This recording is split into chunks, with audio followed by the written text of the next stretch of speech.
Ela era a CEO inalcançável de um conglomerado multibilionário. Ele, o faxineiro que varria o escritório dela à meia-noite. No entanto, quando ela lhe entregou um bilhete com a frase "Alguém está me seguindo. Por favor, não vá embora", tudo mudou. Essa decisão exporia uma conspiração que envolvia a alta cúpula do poder corporativo. Esta é a história de como Rafael, um pai solteiro com um passado oculto, salvou a mulher que, por sua vez, o salvaria. Rafael Santos, aos 36 anos, nunca imaginou que sua vida o levaria a passar noites metodicamente limpando andares enquanto a cidade de São Paulo dormia. Suas mãos calejadas, longe de terem nascido para segurar um rodo, já haviam projetado sistemas de segurança complexos, escrito algoritmos com 98% de precisão e assinado contratos de milhões de reais. Isso foi antes do diagnóstico de Fernanda, antes do câncer que ignorava a conta bancária deles. Antes das contas médicas que devoraram tudo que haviam construído e do funeral onde Sofia, de 8 anos, em seu vestidinho preto, segurava um ursinho de pelúcia, perguntando por que a mãe não acordava.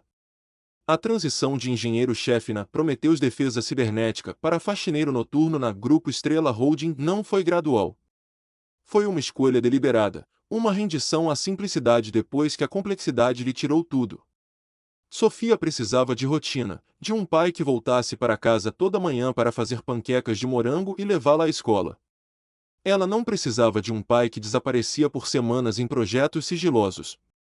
A vida que ele construiu para eles no pequeno apartamento da Rua da Consolação, em São Paulo, era adornada pelos desenhos de borboletas, unicórnios e, curiosamente, robôs detalhados. A verdade, no entanto, era mais complicada.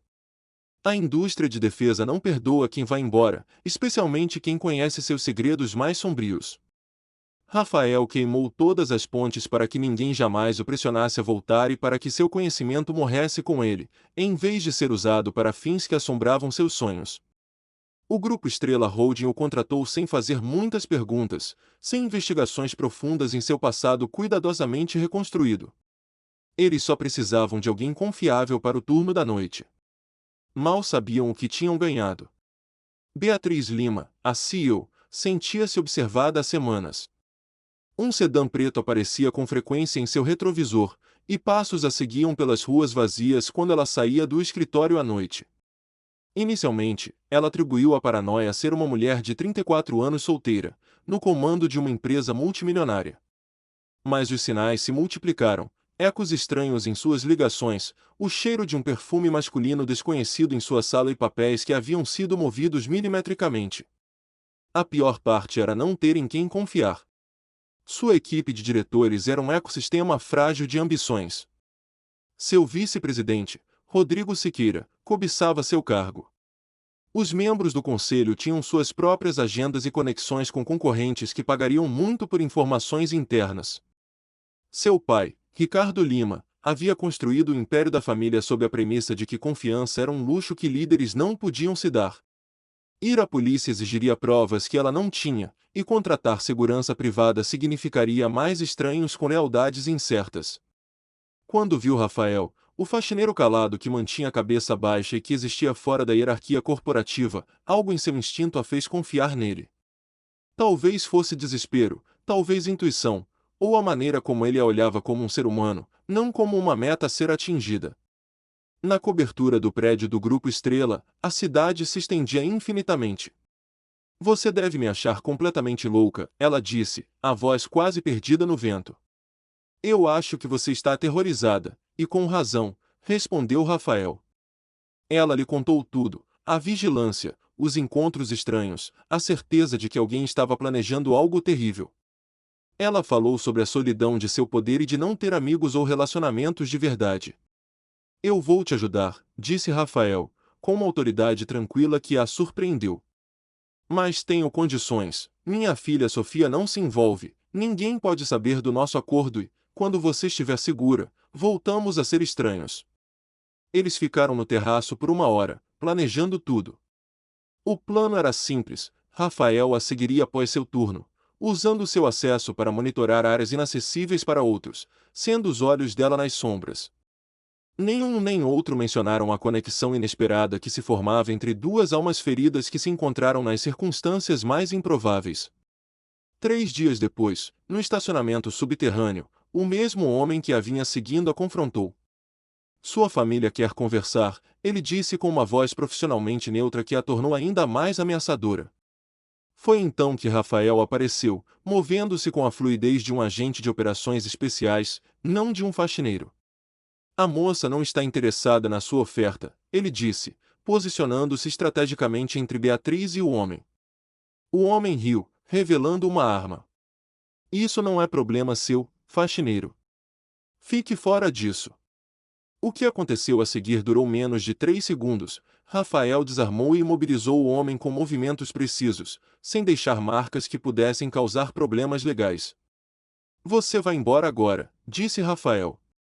E vai dizer a quem te enviou que a senhorita Lima está sob proteção. Se eu te vir novamente, nossa conversa será muito diferente. Quando o homem fugiu, Beatriz, chocada, mal conseguia falar. Quem é você de verdade? Ela sussurrou. Alguém que fez a promessa de te proteger, ele respondeu, convidando-a para uma conversa no dia seguinte, em um café de bairro, um lugar comum onde executivos não iriam. No café, Beatriz notou a maneira como Rafael se sentava, de costas para a parede, com visão clara das entradas. Você é militar, ela afirmou, não como uma pergunta, mas como uma verdade que ela havia reconhecido. Não exatamente, ele respondeu, contando sobre seu passado como engenheiro em projetos de defesa que não oficialmente existiam e que exigiam que você se esquecesse de que um dia havia trabalhado neles. Eu projetei coisas que deveriam proteger pessoas, ele disse, mas nas mãos erradas, defesa se torna opressão. Ele lhe mostrou uma foto de sua filha, Sofia. Explicou que sua esposa, Fernanda, havia morrido de câncer e que a tragédia o fez perceber que a filha precisava de um pai presente, não de um que construía armas em projetos confidenciais. Ele mudou de nome, se reinventou em um lugar onde ele seria ninguém, e onde Sofia poderia ter uma vida normal. Beatriz pegou a mão dele e disse, você desistiu de tudo. Eu não desisti de nada que importava mais do que ela, ele respondeu simplesmente. O escritório de Ricardo Lima, no 50º andar, era um templo de poder. Beatriz se sentou à frente da enorme mesa de mogno, sentindo-se a mesma criança que fora convocada ali por quebrar o toque de recolher. O acordo com a indústria de Yamamoto exige uma aliança mais forte, disse Ricardo, sem rodeios. Akira Yamamoto está interessado em você. O casamento seria a fusão do século. Beatriz sentiu repulsa. Akira era 45 anos mais velho, casado várias vezes e conhecido por tratar mulheres como objetos. Eu não vou me casar por um negócio, pai, ela disse. Ricardo ignorou. Você tem 34 anos, solteira, sem filhos. O conselho questiona a sua estabilidade, ele disse. Ele deslizou uma pasta de couro pela mesa, contendo relatórios de segurança que mostravam Beatriz e Rafael juntos. Você tem sido vista com um faxineiro várias vezes. Sabe como isso parece para nossos parceiros? Ele então revelou a verdade, ele havia mandado segui-la para protegê-la dela mesma. Ele já tinha falado com o RH para transferir Rafael para a filial de Manaus. Ele vai embora na segunda-feira, a menos que você entre em razão. Enquanto saía, ela ouviu a voz de Rodrigo Siqueira. Ele havia entrado no escritório de seu pai e disse em voz alta, a situação do faxineiro está resolvida. A invasão do sistema será rastreada até ele pela manhã. Ninguém vai questionar.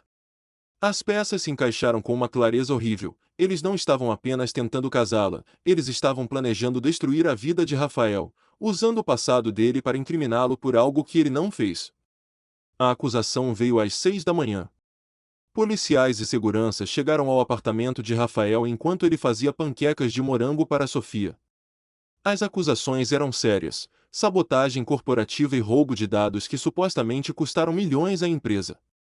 Sofia assistiu, aterrorizada, enquanto eles reviravam a casa. Papai, você está com problemas? Ela perguntou. É só um mal-entendido, meu amor, ele respondeu, a raiva fervendo por dentro.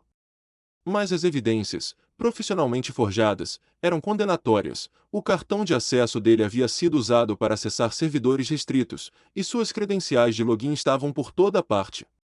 A única coisa que o salvou de ser preso imediatamente foi a intervenção de Beatriz, que chegou ao local e apresentou documentos legais, garantindo que o Grupo Estrela trataria o assunto internamente.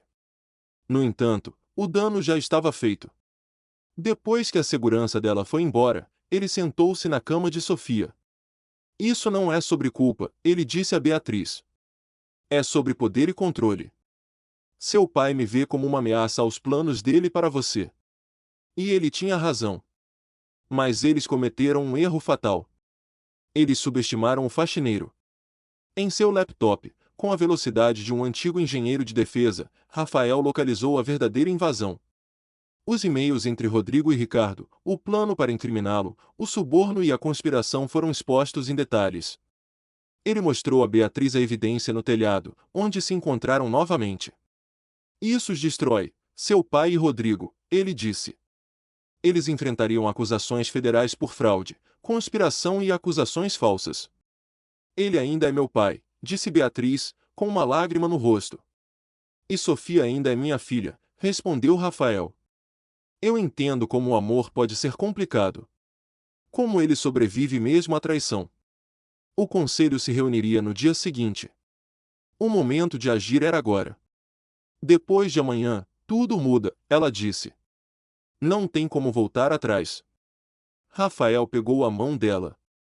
Já mudou, ele disse suavemente. O momento em que você confiou em mim com aquele bilhete, nossas vidas mudaram de rumo. No dia seguinte, o conselho se reuniu em uma sala de reuniões luxuosa, como de costume. Ricardo, em seu lugar de costume, se gabava de sua vitória. Beatriz estava ao lado dele, parecendo pronta para anunciar seu casamento com Akira. Mas a jovem CEO se levantou e declarou: eu tenho um anúncio a fazer, mas não é sobre casamento. Com a pontualidade perfeita, a porta se abriu, e Rafael entrou, não em seu uniforme de faxineiro, mas em um terno de corte impecável.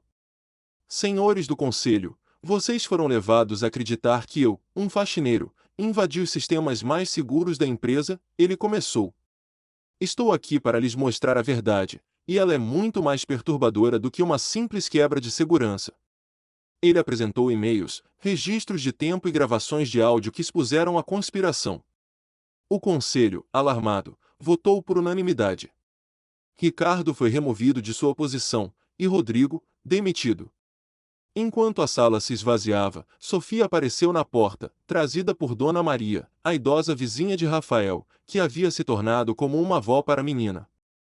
Ela correu para o pai e o abraçou, perguntando: Papai, você venceu. Todos nós vencemos, meu amor, respondeu ele, pegando-a no colo. Beatriz se aproximou deles, livre pela primeira vez em anos. O que acontece agora? Ela perguntou. 6 meses depois, Rafael Santos se tornou o novo chefe de segurança cibernética do Grupo Estrela. Sua sala no 40º andar tinha vista para a cidade e estava cheia de fotos de Sofia. A mudança mais significativa, no entanto, foi pessoal. Beatriz se mudou da mansão fria de seu pai para uma casa acolhedora no bairro do Pacaembu, em São Paulo, com um quintal onde Sofia podia brincar. A CEO e o faxineiro se tornaram uma família, construída sobre a confiança, o respeito e um amor que cresceu nas circunstâncias mais improváveis. Aos domingos de manhã, Rafael preparava panquecas de morango enquanto Beatriz ajudava Sofia com seus projetos de arte. Eles descobriram que as conexões mais profundas às vezes vêm de onde menos se espera, que a confiança pode florescer nas sombras da suspeita e que o amor não se importa com cargos ou dinheiro. Conta de novo como você e o papai se conheceram, Sofia pediria na hora de dormir. Ela precisava de ajuda, Rafael diria, com o braço em torno de Beatriz. Mas Beatriz sempre acrescentaria: ele foi o único que teve coragem de me ver como uma pessoa, não como uma posição. E isso fez toda a diferença do mundo.